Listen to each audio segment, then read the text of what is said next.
Alleluia, alleluia, alleluia, alleluia. Si Kristo'y muling nabuhay, resurrexit sicut dixit. Alleluia, alleluia, alleluia, alleluia. Si Kristo'y muling nabuhay, alleluia. Sa ngalan ng Ama, ng Anak, at ng Espiritu Santo, Amen. sumainyo ang Panginoon. At sumaiyo rin. Mga kapatid, aminin natin na kahit na hindi tayo nakakulong, marami sa atin nararamdaman, hindi tayo malaya. Hindi tayo malaya na magawa natin ang ating gusto. Dahil merong mga nakasara, nakapinid na pintuan. Maaaring pinipigilan ka ng iyong sakit na magtrabaho muli. Maaaring pinipigilan ka ng iyong lungkot na makamtan mo ang iyong mga plano, iyong mga pangarap. Maaaring nawalan ka ng kabuhayan dahil sa nangyayaring gera. Lahat tayo ay may pagkakulong. Minsan, ang ating ding mga kasalanan, pinipigilan tayo na tunay na magmahal at makagawa ng mabuti sa iba. Kapatid, para tayo ay lumaya, kailangan natin ang presensya ng Banal na Espiritu. Kailangan din nating magpakumbaba. Kaya naman, ganito natin umpisa ng ating banal na misa. Hingin natin muli ang awa at pagpapatawad ng Diyos para matanggap natin muli ang kanyang banal na katawan. Magtutulong sa atin para lumaya, para muling maging masaya. Kaya sabihin natin, inaamin ko Sa makapangyarihang Diyos at sa inyo mga kapatid, na lubha akong nagkasala sa isip, sa salita, sa gawa, at sa aking pagkukulang. Kaya isinasamo ko sa mahal na Birheng Maria, sa lahat ng mga anghel at mga banal, at sa inyo, mga kapatid, na ako'y ipanalangin sa Panginoong ating Diyos. Kaawaan tayo na makapangyarihang Diyos, patawarin tayo sa ating mga kasalanan, patnubayan tayo sa buhay na walang hanggan. Amen. Panginoon, kaawaan mo kami. Panginoon, kaawaan mo kami. Kristo, kaawaan mo kami. Kristo, kaawaan mo kami. Panginoon, kaawaan mo kami. Panginoon, kaawaan mo kami. Manalangin tayo. Ama namin makapangyarihan, lagi nawang magalak ang iyong sambayanan sa pagkakaroon ng bagong kalooban upang kadakila ang dulot ng pag-anib sa iyong angkan, ang araw ng pagkabuhay ay maging pag-asa sa pagdiriwang. Sa pamamagitan ni Jesucristo kasama ng Espiritu Santo, magpa sa walang hanggan. Amen.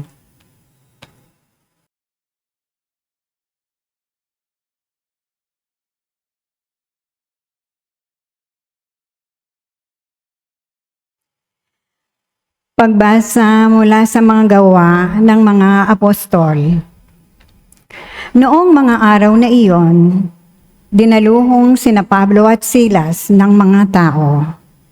At matapos pahubaran ng mga pinuno, sila'y paulit-ulit na ipinahugupit, saka ipinabilanggo at pinabantayang mabuti. Ipinasok sila ng bantay sa kaloob-looban ng bilangguan at ipinangaw ang mga paa. Nang maghahating gabi na, sina Pablo at Silas ay nananalangin at umaawit ng mga imno. At nakikinig naman ang ibang mga bilanggo. Di kaginsa-ginsay lumindol ng napakalakas. Ano pat nayanig pati ang mga pundasyon ng bilangguan. Pagdakay nabuksan ang mga pinto at nakalag ang mga tanikala ng mga bilanggo. Napabalikwas ang bantay bilangguan at nang makitang bukas ang mga pinto, hinugot ang kanyang tabak at tangkang magpakamatay sa akalang nakatakas ang mga bilanggo. Ngunit sumigaw si Pablo, "Huwag mong saktan ang iyong sarili. Narito kaming lahat." Humingi ng ilaw ang bantay, patakbong pumasok at nanginginig na nagpatira pa sa harapan ni na Pablo at Silas. Inilabas niya ang mga ito at sinabi, "Mga Ginoo, ano po ang dapat kong gawin upang ako'y maligtas?" Sumagot sila, "Sumampalataya ka sa Panginoong Hesus at maliligtas ka, ikaw at ang iyong sambahayan." At ang salita ng Panginoon ay ipinahayag nila sa kanya at sa lahat ng nasa kanyang bahay. Nang gabi ring iyon, hinugasan ng bantay ang kanilang mga sugat at nagpabinyag sila, pati ang buo niyang sambahayan. Pagkatapos, sila'y isinama niya sa kanyang tahanan at hinainan ng pagkain. Galak na galak siya at ang kanyang buong sambahayan, sapagkat sila'y natutong sumampalataya sa Diyos. Ang salita ng Diyos. Salamat sa Diyos. Ligtas ako sa iyong piling, lakas ko'y sa iyo nanggaling. Ligtas ako sa iyong piling, lakas ko'y sa iyo nanggaling. Ako poon buong pusong aawit ng pasalamat. Sa harap ng mga anghel pupurihin kitang ganap. Sa harap ng iyong templo ay yuyuko at gagalang. Pupurihin kita roon, pupurihin ang iyong ngalan. Ligtas ako sa iyong piling, lakas ko'y sa iyo nanggaling. Dahilan sa pag-ibig mo at sa iyong katapatan, ika'y tunay na dakila, pati iyong kautusan. Noong ako ay tumawag, tinanggap ko ang tugon mo. Sa lakas mong itinulong, ay lumakas agad ako. Ligtas ako sa iyong piling, lakas ko'y sa iyo nanggaling. Nahahandang harapin mo mapupusok kong kaaway. Ligtas ako sa piling mo sa lakas na iyong taglay. Yaong mga pangako mo ay handa mong tupding lahat. Ang dahilan nito poon, pag-ibig mo'y di kukupas at ang mga sinimulang gawain mo'y magaganap. Ligtas ako sa iyong piling, lakas ko'y sa iyo nanggaling.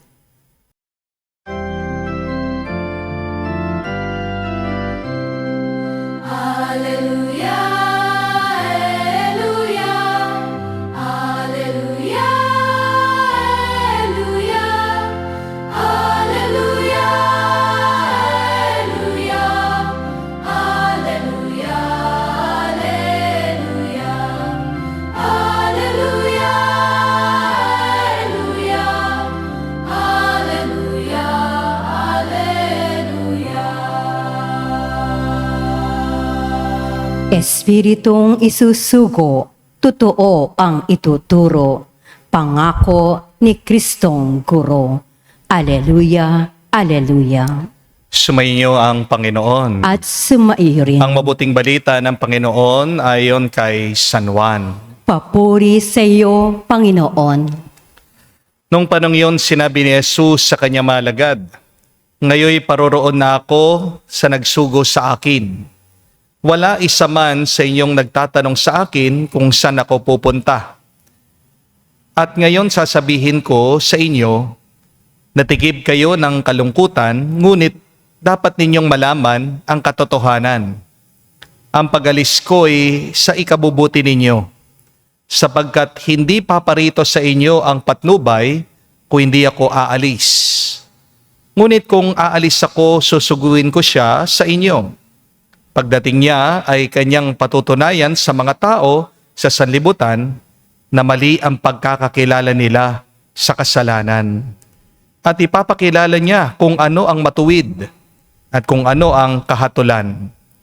Mali sila tungkol sa kasalanan sapagkat hindi sila nanalig sa akin. Tungkol sa matuwid sapagkat ako'y paroroon sa Ama at hindi na ninyo ko makikita. Tungkol sa kahatulan sapagkat hinatulan na ang pinuno ng sanlibutan ito. Mga kapatid, ang mabuting balita ng ating Panginoon. Pinupuri ka namin, Panginoong Hesus Kristo. Magandang araw po muli sa inyong lahat. Meron pong isang kwento tungkol sa isang lalaki na nagbakasyon sa Africa. Habang siya daw po ay nasa gubat, nakakita siya ng napakaraming makukulay na parot o loro. Namangha daw po siya dito sa mga loro dahil marunong po silang magsalita at nakakaintindi sila sa salita ng tao. Nauunawaan po nila ang mga tao. Kaya itong lalaki, hinuli po niya isa sa mga parot at inuwi po niya sa kanyang bahay. Pagdating po sa kanyang tahanan, nilagay po niya yung loro sa isang magandang hawla o kulungan. Pinapakain po niya araw-araw ng masasarap na feeds o mga buto. Pinapainom po niya ng malamig na tubig. Binibigyan din po niya ng iba't ibang klaseng prutas. Talagang napakaswerte po nitong ibon. Inaalagaan po siya ng mabuti nitong lalaki. Komportable ang loro, palaging busog, may proteksyon, pero nakakulong pa rin.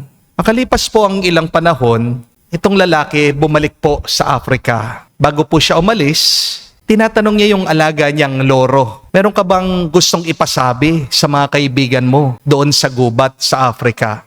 Sumagot po yung loro, sabi niya, sabihin mo sa kanila na masaya na ako dito. Komportable ako at mahal ko silang lahat. Pagdating po nung tao sa Africa, hinanap niya yung mga loro sa gubat at sinabi po niya yung mensahe ng alaga niyang parot. Ngunit habang nagkukwento po, itong tao sa kalagayan ng kanyang alagang parot, meron pong isang ibon na biglang lumuha. Umiiyak po ito at bigla na lang pong bumagsak sa lupa, patay. Nagulat pong panlalakbay. Kaya iniisip niya, siguro yung namatay na ito, matalik na kaibigan ng alaga kong parot. Kaya nung umuwi po itong lalaki, kinuwento niya sa kanyang alaga yung nangyari. At habang pong nagsasalita siya, unti-unti din po yung kanyang parot nalungkot, lumuha, hanggang bumagsak po ito sa kanyang kulungan. Hindi na po gumagalaw, patay. Nalungkot po yung tao. Kaya inisip niya, siguro namatay ito dahil sa sobrang lungkot din. Kaya binuksan po niya yung kulungan, yung kanyang alaga, at tinapon po niya yung ibon sa labas. Ngunit paglabas po nung loro, bigla po itong nabuhay. At lumipad ito, dumapo po sa isang sanga sa puno. Nagulat ang amo. Sabi niya, buhay ka pala. Bakit mo ako niloko? At sumagot po yung loro, sabi niya, hindi kita niloko. May pinadala lang na mensahe yung kaibigan ko sa akin. Anong mensahe? Tanong po ng lalaki.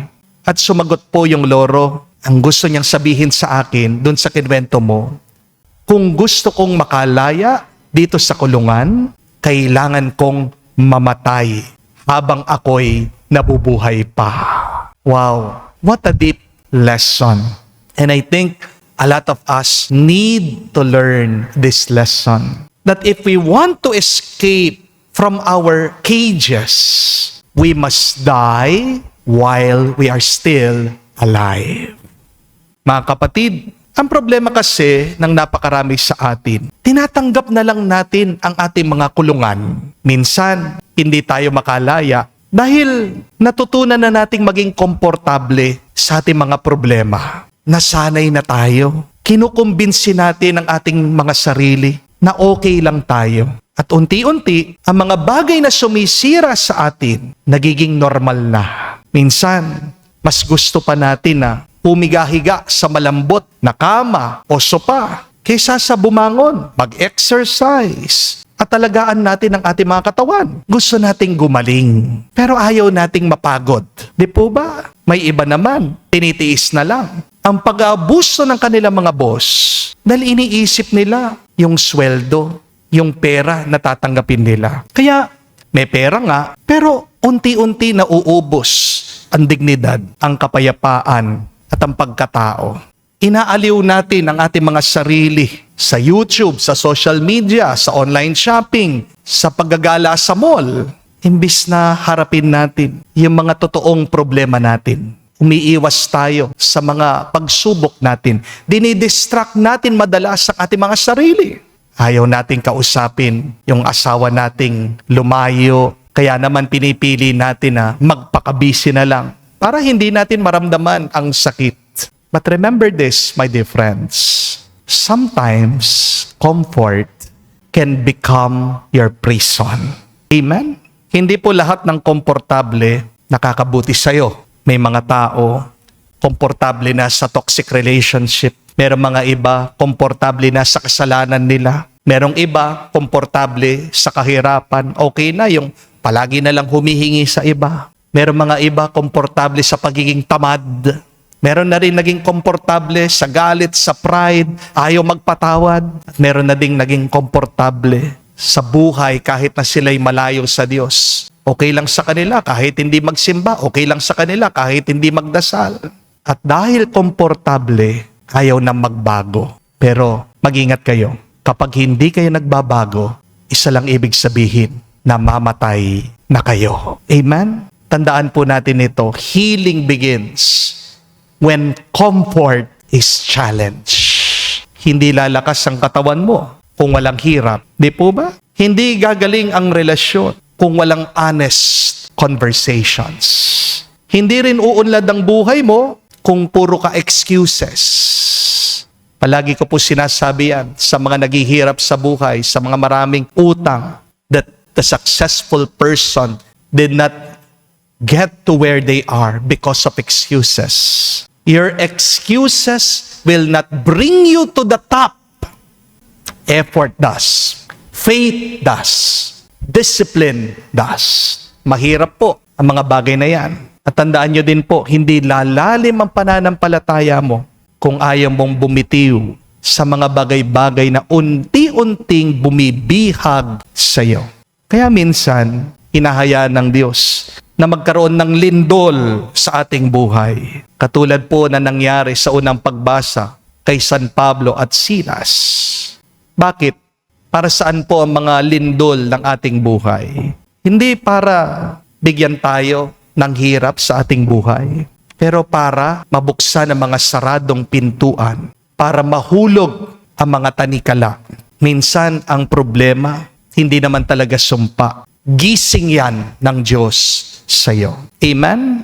Remember, your problem, your pains are just a wake-up call to you. Para sabihin ng Diyos sa iyo, matagal ka nang nakakulong, lumaya ka na, lumabas ka na. Mga kapatid, kailangan nating unawain.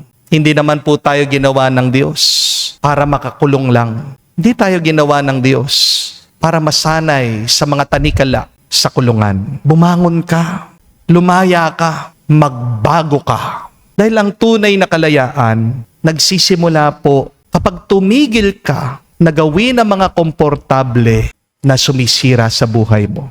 Dahil ang tunay na kalayaan, nagsisimula kapag tinigilan mo na yung mga nagbibigay sa'yo ng comfort, pero sumisira naman sa buhay mo. Kaya magandang itanong po ito sa atin, magandang pagmunihan. Ano yung mga kulungan ko na tinanggap ko na sa aking buhay? Maaaring may takot ka, galit, yung pride, bisyo, yung toxic relationship, yung comfort zone mo, maaaring yung iyong sakit, sanayan mo na. O baka yung paborito mong kasalanan na ayaw mong iwan. Minsan, para makalaya po tayo. Kailangan nating mamatay sa ating mga sarili. Kailangan mamatay ang iyong ego, ang iyong yabang, ang iyong mga maling attachment, ang mga bagay-bagay na hindi naman nagbibigay buhay sa iyo. Because some prisons cannot be escaped unless a part of you dies. Amen? At kapag namatay ang lumang ikaw, doon palang nagsisimula ang tunay na kalayaan. At ito po ang ginawa nila San Pablo at Silas sa kulungan.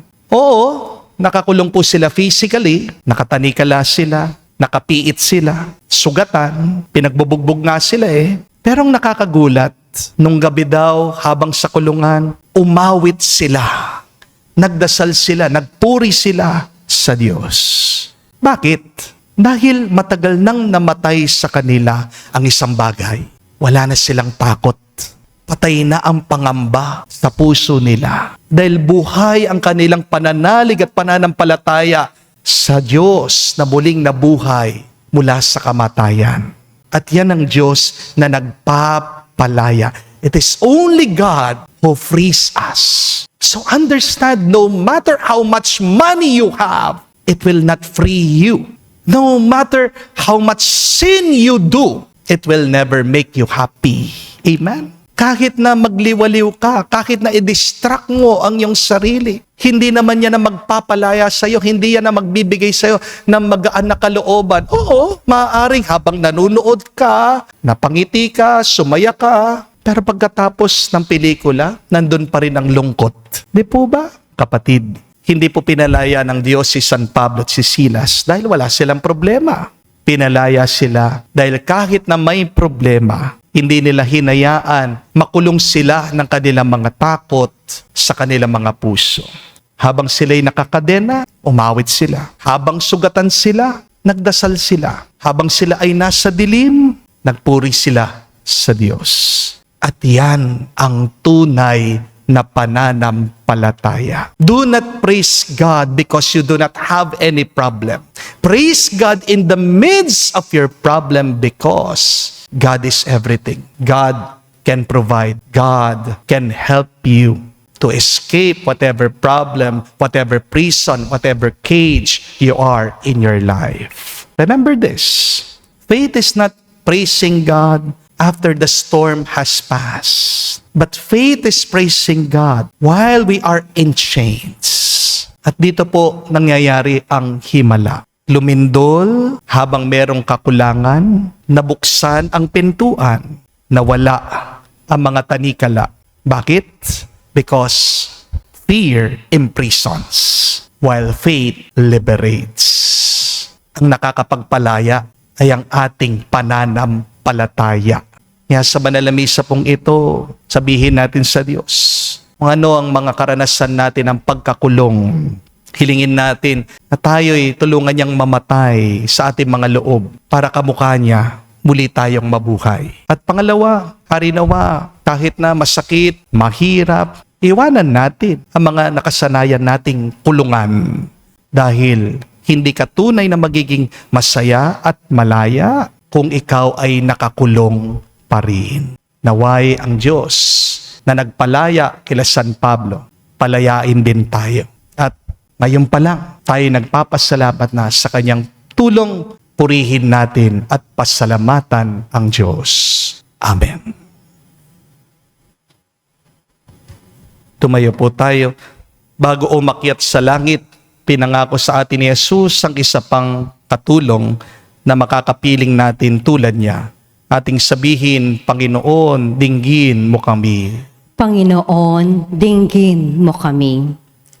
Ang ating mga pastor, naway magtalaga ng lubusan ng kanilang buhay sa pangangaral ng Ebanghelyo sa pamamagitan ng kanilang pamumuhay. Manalangin tayo sa Panginoon. Panginoon, dinggin mo kami. Ang mga magulang at guro, naway maging buhay na halimbawa ng pananampalataya para sa mga taong nasa kanilang pangangalaga. Manalangin tayo sa Panginoon. Panginoon, dinggin mo kami.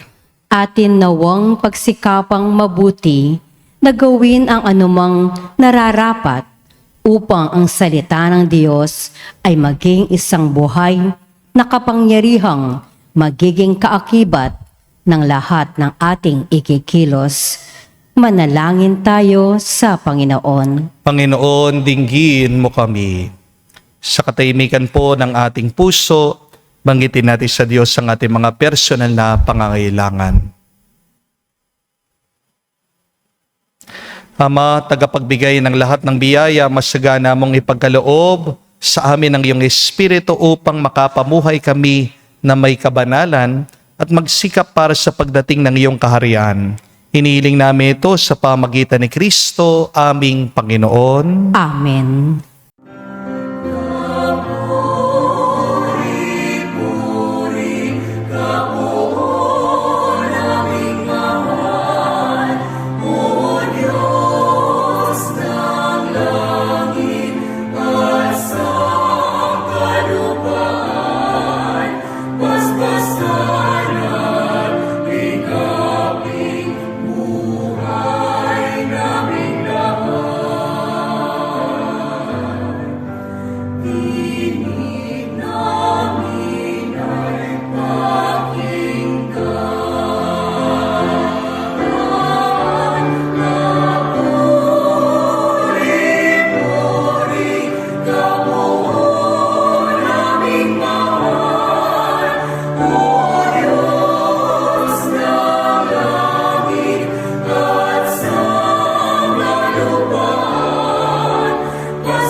Manalangin kayo mga kapatid, para ng ating mga paghahain ay kalugdan ng Diyos amang makapangyarihan. Tanggapin nawa ng Panginoon itong paghahain sa iyong mga kamay, sa kapurihan niya at karangalan, sa ating kapakinabangan at sa buong sambayanan niyang banal.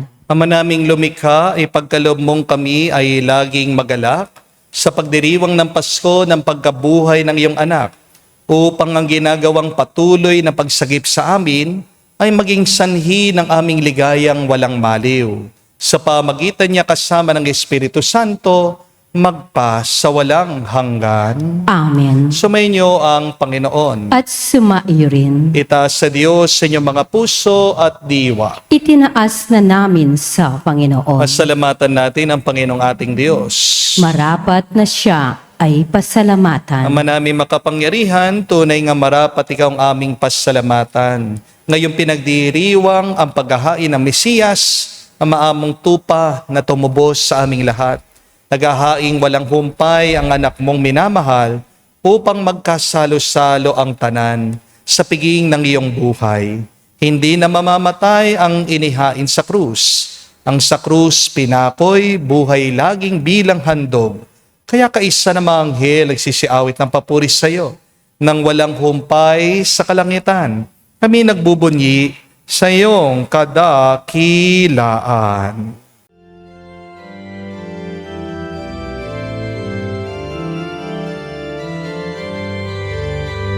Santo, Santo, Santo, Panginoong Diyos ng mga hukbo, napupuno ang langit at lupa ng kadakilaan mo.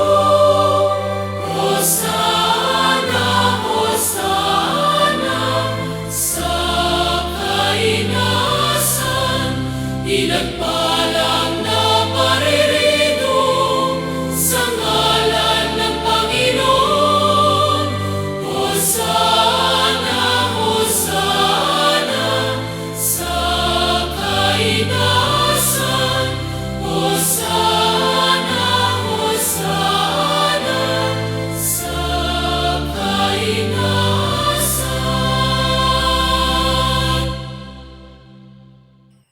Ama naming banal, ikaw ang bukal ng tanang kabanalan. Kaya't sa pamagitan ng iyong Espiritu, gawin mong banal ang mga kaloob na ito upang para sa amin, maging katawan at dugo ng aming Panginoong Heso Kristo. Bago niya pinagtiis ang kusang loob na maging handog, hinawakan niyang tinapay, pinasalamatan kanya, pinaghati-hati niya iyon, inabot sa kanya malagad at sinabi, tanggapin ninyong lahat ito at kanin. Ito ang aking katawan na ihahandog para sa inyo.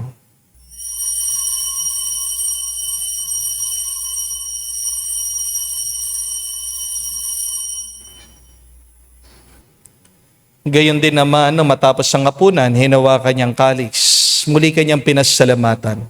Nabot niyang kalis sa kanyang malagad at sinabi, tanggapin ninyong lahat ito at inumin. Ito ang kalis ng aking dugo, ng bago at walang hanggan tipan. Ang aking dugo na ibubuhos para sa inyo at para sa lahat. Siya'y pagpapatawad na mga kasalanan. Gawin ninyo ito sa pag-alaala sa akin.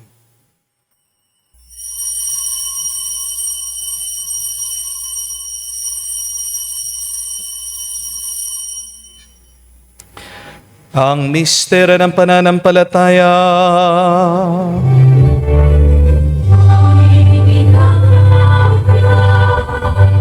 Namatay ang iyong anak, nabuhay bilang Mesiyas, at pagbabalik sa wakas, para mahayag sa lahat. Ama, ginagawa namin ngayon ang pag-alaala sa pagkamatay, muling pagkabuhay ng iyong anak. Kaya tinialay namin sa iyong tinapay nagbibigay buhay at ang kalis na nagkakaloob ng kaligtasan. Kami nagpapasalamat dahil kami iyong minarapat na tumayo sa harap mo para maglingkod sa iyo. Sinasamo namin kami magsalo-salo sa katawan at dugo ni Kristo ay mabuklod sa pagkakaisa sa pamagitan ng Espiritu Santo. Ama, lingapin mong iyong simbahan, laganap sa buong daigdig. Puspusin mo kami sa pag-ibig. Kaisa ni Leon ang aming Santo Papa, si Florentino aming Arsobispo, at ng Tanang Kaparian. Alalahanin mo rin ang aming mga kapatid na nahimlay may pag-asang sila'y muling mabubuhay.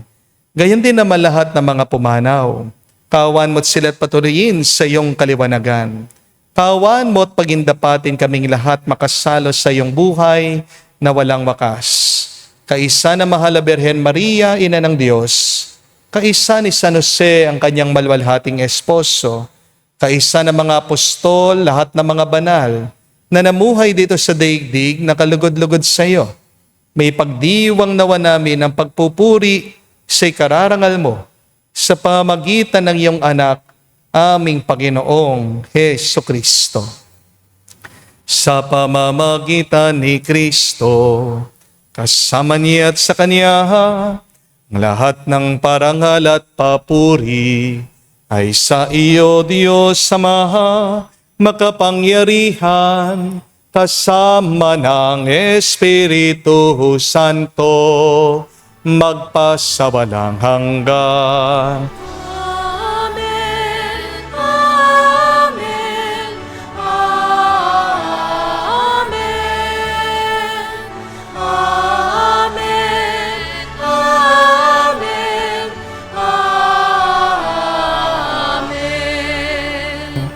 Sa nakagaling na utos sa turo ni Jesus sa Panginoon natin na Diyos, ipahayag natin ng lakas loob.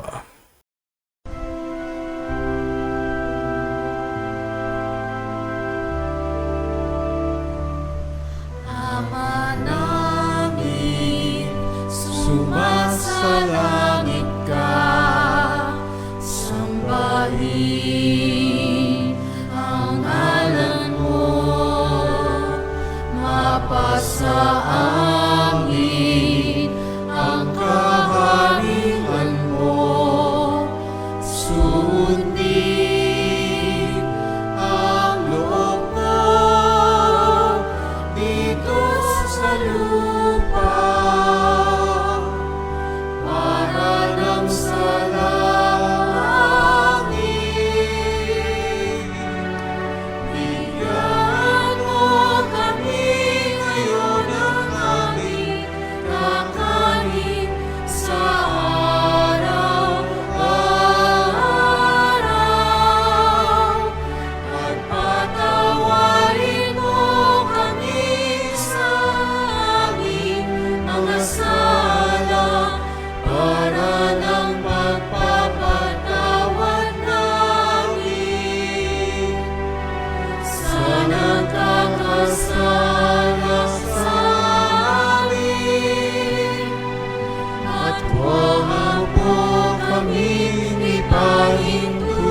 sa bukso, aliyadya mo kami sa lahat ng masama. Hinihiling namin kami, Adya, sa lahat na masama, pagkalooban ng kapayapaan araw-araw, iligtas sa kasalanan, ilayo sa lahat ng kapahamakan, samantalang aming pinanabikan ng dakilang araw ng pagpapahayag ng tagapagligtas naming si Jesucristo. Sapagkat iyo ang kaharian at ang kapangyarihan at ang kapurihan magpakailanman. Amen. Panginoong Jesucristo, sinabi mo sa mga apostol, kapayapaan ang iniiwan ko sa inyo. Ang aking kapayapaan binibigay ko sa inyo. Tunghayan mo ang aming pananampalataya at huwag ang aming pagkakasala. Pagkalooban mo kami ng kapayapaan at pagkakaisa ayon sa iyong kalooban. Kasama ng Espiritu Santo, magpa sa walang hanggan. Amen. Kapayapaan ng Panginoon ay laging sumainyo. At sumaiyo rin. Magbigayan po tayo ng kapayapaan sa bawat isa. Peace with you po, kapayapaan po sa inyong lahat.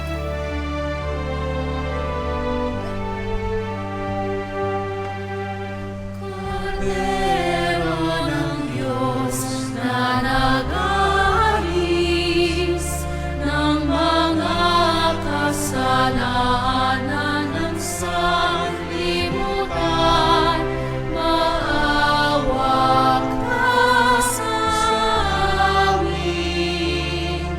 Maawa ka sa amin.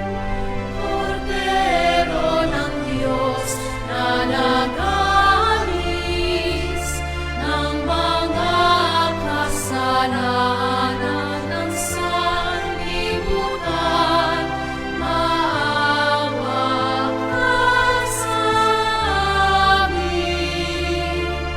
Maawa ka sa amin. Kordero ng Diyos na nag-aalis ng mga kasalanan ng sanlibutan, ipagkaloob mo sa amin ang kapayapaan. Kapatid, naririto ang ating Panginoong Jesucristo, ang Kordero ng Diyos. Siyang nag-aalis sa mga kasalanan ng sanlibutan. Mapalad tayong lumalapit sa piging ng Kordero. Panginoon, hindi ako karapat-dapat na magpatuloy sa iyo, ngunit sa isang salita mo lamang ay gagaling na ako.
Nagdiriwang sa langit, mga anghel na banal, at sa lupa'y manalangin at magpuri sa Ama. Ipangakong kaligtasan ay narito na, sapagkat buhay ni Jesus ay ating nadama.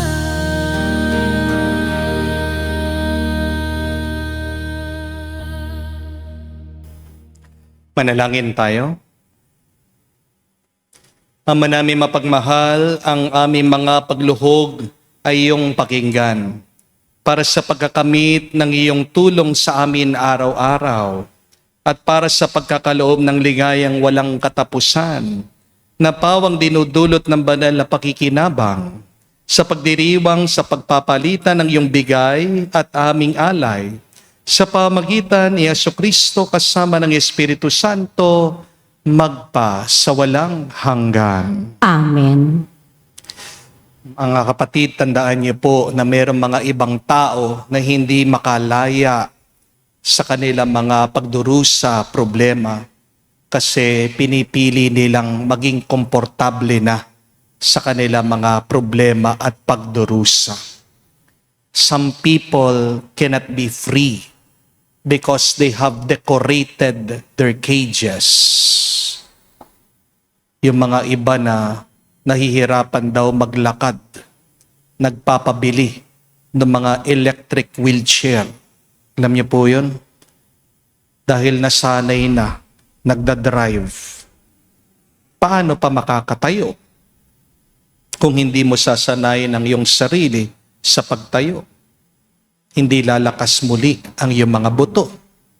Hindi lalakas muli ang iyong katawan. Hindi po ba? Masyado na nag-rely doon sa electric wheelchair. Paano makakalaya sa addiction ng paninigarilyo? Binitawan nga yung sigarilyo, bumili naman ng e-cigarette, ng vape. Iba-iba pa yung flavor. Pagkatapos kinukumbinsi ang sarili. Okay lang naman ito, healthy ito. Usok pa rin yun na pinapasok mo sa baga mo. Hindi po ba? Ang gandang pagmunihan yan. Ano yung mga bagay na pinipili natin, sinusubukan natin maging komportable sa ating mga kalagayan, na dapat naman talaga ay piliin nating bitawan ito. Iwanan ito. Unless you die within yourself while you are still alive, you can never be free, you can never be alive.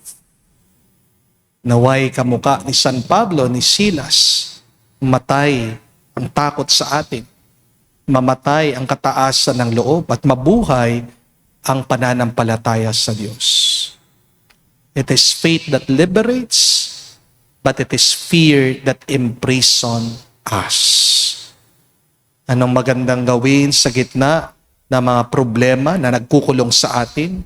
Pagpatuloy mo na magpuri, magpasalamat, magdasal, at hingin mo ang tulong ng Banal na Espiritu.